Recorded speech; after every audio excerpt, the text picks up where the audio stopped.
Por un lado, la Argentina, digamos, evidentemente es un país que está atrapado en su propia coyuntura. Es decir, que de alguna manera tenemos una suerte de complejo ombliguista, si se quiere, y una obsesión con el presente que nos impiden ver dos cosas que son muy importantes. Primero, proyectar hacia el futuro y, por otro lado, generar, digamos, vínculos internacionales, entender qué es lo que está pasando en el mundo y entendernos en un contexto.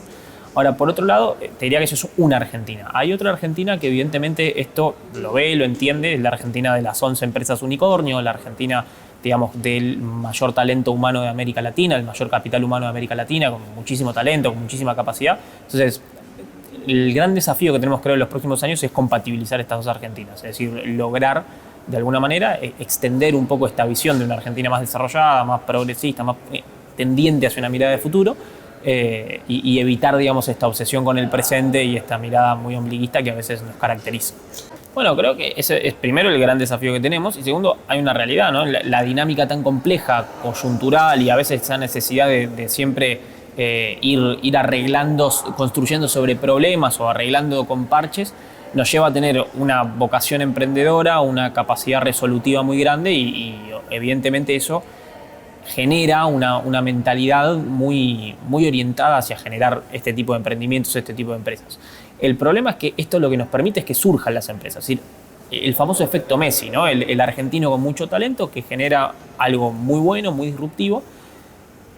Pero hay un problema, es decir, ¿dónde es más exitoso Mercado Libre? ¿En Brasil, en México o en la Argentina? Bueno, la respuesta es evidente. O sea, Mercado Libre puede ser una empresa fundada por argentinos desde Argentina, pero que tiene su principal capital en operaciones en Brasil, en México, en otros lugares de América Latina. Creo que el desafío que tenemos, o lo que nos genera esta situación, es que permanentemente estamos expulsando talento y expulsando, digamos, empresas de calidad. Lo que tendríamos que tratar es de aprovechar justamente eso y mantenerlo, cuidarlo y hacer que fomente más empleo en la Argentina. Y la palabra emprendedurismo está prácticamente de moda desde hace un par de años, pero sin embargo la palabra empresario sigue siendo para muchos sectores, no solo de la política, sino incluso de la sociedad, una mala palabra. Sin embargo, un buen emprendedor se termina convirtiendo en empresario. Y los empresarios son los generadores de riqueza en cualquier país. Los distintos países se miden a partir de la cantidad de empresas que tienen por habitantes. Y Argentina está muy lejos de lo que es Brasil o México, dos de los principales países de Latinoamérica que están llevando adelante el crecimiento del continente. Entonces, le preguntamos si son necesarias más empresas para poder retomar un camino de crecimiento. Es un desafío dentro de, incluso te diría que, yo creo en la clase dirigente como un todo, que no solamente implica la política, sino que implica el sector empresario, implica el sector sindical, es decir, como un todo, ¿no? Y creo que ahí el gran desafío es pasar de la idea del emprendedor a la idea del empresario. Y eso cuesta, es difícil, pero es sumamente necesario para crecer y para brindar más trabajo y para poder expandirse. Y en esa transición creo que la Argentina es un poco cruel, digamos, por decirlo de alguna manera, con el paso del emprendedor al empresario. Hoy todo hace que las empresas tiendan a caerse por presión fiscal, por leyes laborales obsoletas, por una cantidad de cosas. De hecho, Argentina es el país con menos cantidad de empresas en toda Latinoamérica, a pesar de estos 11 unicornios, ¿no? Sí, bueno, eso de alguna manera lo que nos pone, digamos, detrás de cada una de estas regulaciones, de cada una de estas leyes, de cada uno de estos problemas, si se quiere, en términos de desarrollo económico, hay siempre intereses, ¿no? La política es básicamente la puja de intereses. Entonces ahí creo que el gran desafío es cómo nos sentamos todos, compatibilizamos esos intereses y hacemos básicamente, tomamos las decisiones que la Argentina necesita para insertarse en la economía del siglo XXI. Que eso es muy particular, digamos, la economía del siglo XXI, a diferencia de la economía del siglo XX, es una economía basada en el conocimiento. No importa tanto cuántas si quiere, capacidades materiales tengas, sino los recursos humanos que tengas y cómo puedas poner esos recursos al servicio del desarrollo de una actividad, cualquiera sea, desde la construcción hasta la ganadería. Entonces creo que ahí la clave va a estar en cómo adecuamos nuestra economía y demás a las condiciones del siglo XXI. Y eso es lo que hoy a Argentina más le está costando. Y en este cambio tremendo de paradigmas que se está dando en el mundo, donde todavía no sabemos dónde puede llegar a pararse esta situación, estamos atravesando la cuarta revolución industrial. Y la principal característica que tiene esta cuarta revolución industrial es el tiempo, la velocidad con que se producen los cambios. Como te decía antes, la Argentina está transitando el camino hacia la cuarta revolución industrial, pero el gran problema es que esta revolución industrial que estamos viviendo está generando cambios que son 3.000 veces mayores a las 3 revoluciones industriales anteriores. Es decir, la primera y segunda, que es la que estudiamos la mayoría probablemente en el colegio, en la universidad, la tercera revolución industrial, que es la que hizo que hoy todos tengamos una computadora en nuestra mano, que es el teléfono celular, digamos. Hoy estamos en un momento exponencial de donde los cambios son mucho más rápidos y donde si no te adecuas rápidamente el tren se va y cada vez adecuarse es más complejo.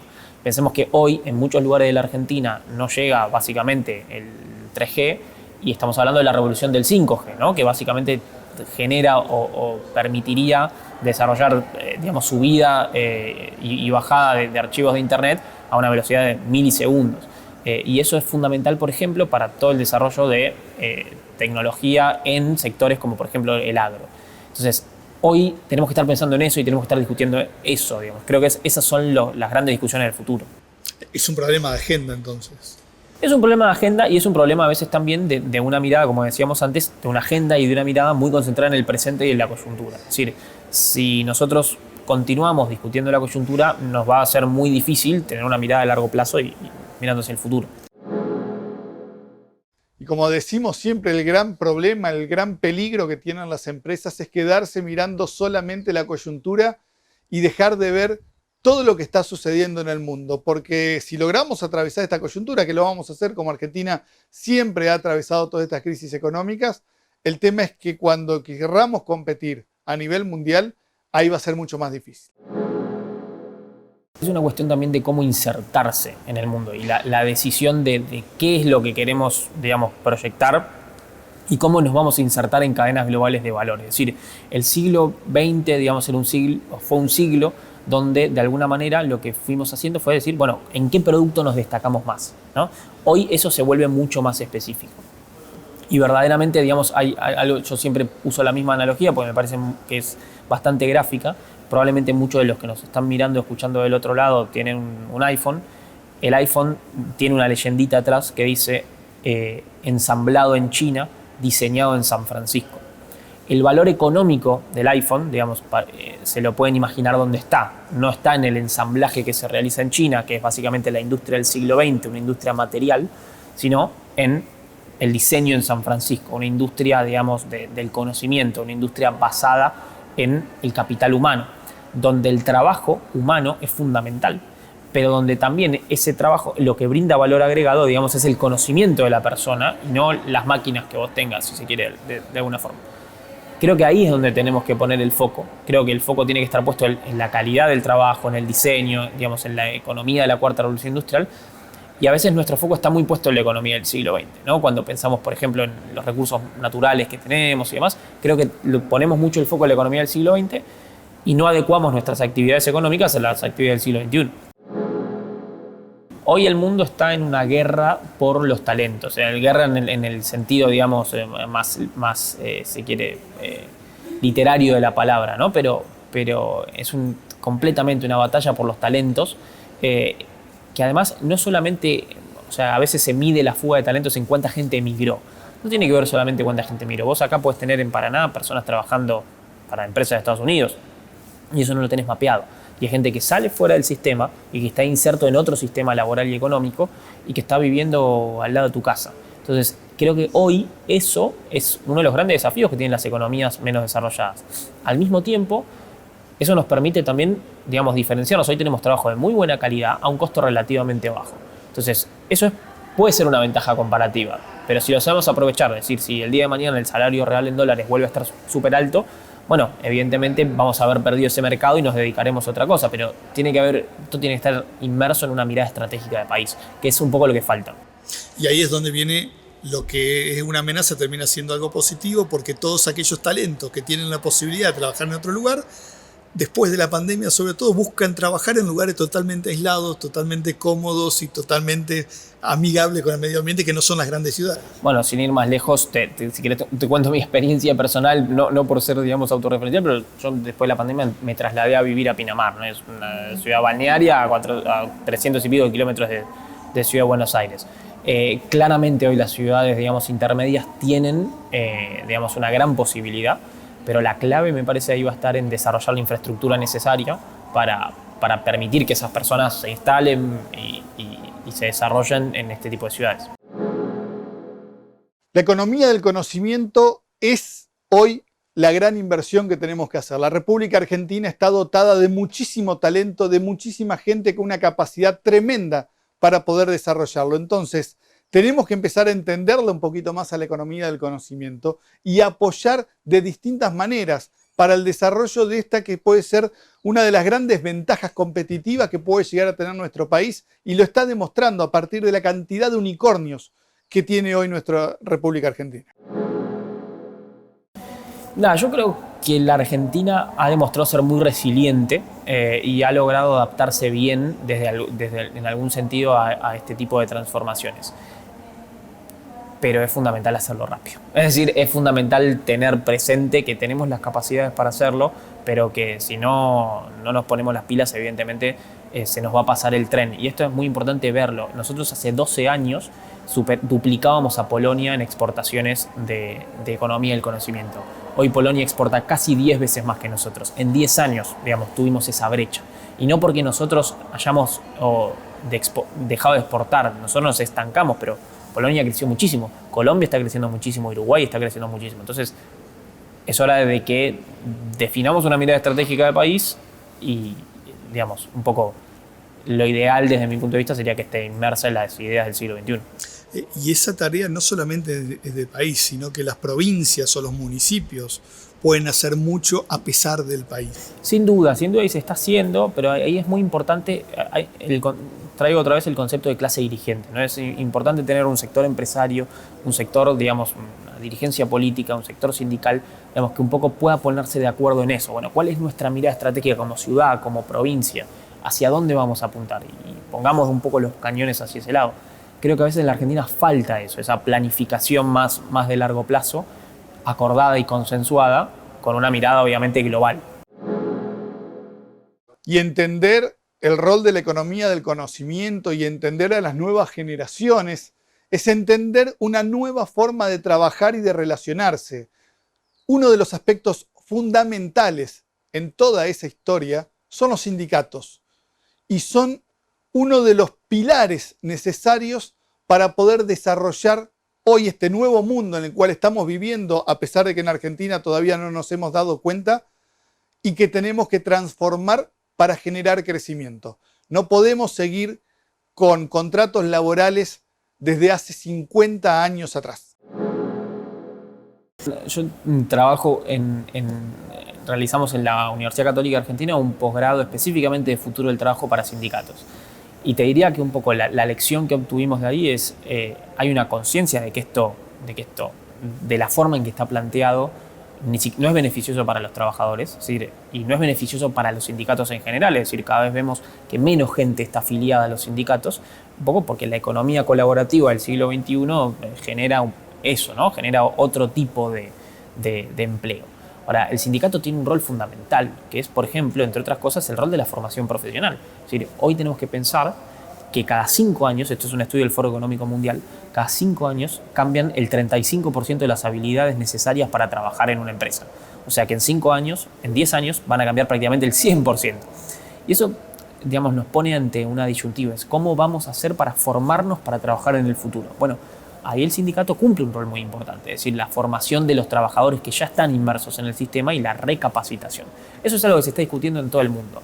Y que en la Argentina, que es un país con tasas de sindicalización comparado con el resto del mundo relativamente altas, podrían jugar un rol muy importante en ese sentido. Entonces creo que los sindicatos también requieren una reconversión hacia adentro de cómo se hace para beneficiar de la mejor manera a los trabajadores. Y ahora vamos a hablar de millennials, de centennials, de la educación y del futuro del trabajo, o mejor dicho, el presente del trabajo, porque la educación es otra de las cuestiones claves para desarrollar. Ahora, Augusto Salvato va a dar un ejemplo que es clarísimo. Los chicos de hace 15 años atrás, cuando tenían 5 o 6 años, no tenían idea de las redes sociales. Y sin embargo, hoy, esos chicos que a los 6 años empezaron, o a los 5 años empezaron en una escuela primaria, hoy una de las principales fuentes de trabajo que tienen es de community manager. ¿Cómo se prepara a alguien a los 5 o 6 años o cómo se forma a alguien desde esa educación para trabajos que dentro de 15 años después no existen todavía? Bueno, mirá, pues me hablabas de son los que tienen 18 años. Yo te lo bajo un poco más. Hoy la estadística que tenemos es que el 65% de los chicos que hoy están entrando a la escuela primaria van a trabajar en profesiones que no tenemos la menor idea que existen. Y esto puede sonar muy a ciencia ficción, pero ¿cuánta gente trabaja hoy, por ejemplo, como community manager, ¿no? Es decir, manejando las redes sociales de una empresa, de un comercio, etcétera, etcétera. Bueno, hace 15 años las redes sociales no existían, sí, al menos como las conocemos hoy. Entonces, una persona que capaz hoy tiene 20 años y está, digamos, trabajando de community manager, cuando él entró a la primaria no existía, digamos, su fuente laboral. Eso es algo muy común y que cada vez va a ser más común. Entonces, eso nos obliga a repensar el sistema educativo, por un lado, y en segundo lugar, fundamentalmente, a repensar la forma en que capacitamos a nuestros trabajadores para los trabajos del futuro. Y a nuestros hijos, o sea, hoy la capacitación es más en habilidades más que... Completamente, completamente. Y tiene mucho que ver con la tecnología, es decir, cómo utilizamos la tecnología para una forma beneficiosa crear valor y crear empleo. Por eso hay mucha gente probablemente del otro lado que está preocupada por el tiempo que pasa su hijo frente a la tecnología. Y la clave no está tanto en el tiempo que pueda pasar frente a la tecnología, sino en cómo se utiliza esa tecnología. Es decir, si se usa para crear valor, si se usa para aprender, para formarse, o si se usa para consumir entretenimiento. Ahí creo que hay una gran brecha, una gran diferencia, pero tenemos que tener una mirada que incorpore la tecnología a nuestra formación, definitivamente. Es decir, hoy estamos lo hemos visto con el tema de la pandemia, ¿no? Es decir, nunca la humanidad había conseguido tan rápido desarrollar, por ejemplo, una vacuna para una enfermedad, digamos, como lo fue el coronavirus. Nunca había habido tanta colaboración científico-tecnológica a nivel global. Entonces, estamos en un momento muy interesante. Hoy estamos, digamos, pensando hay literalmente empresarios que están pensando en cómo se va a trasladar la humanidad a Marte, pero todavía tenemos que resolver muchos problemas dentro de la Tierra, digamos, para poder dar esos próximos pasos y generar, digamos, y entender, digamos, que estamos viviendo en una época de grandes y muy profundos cambios.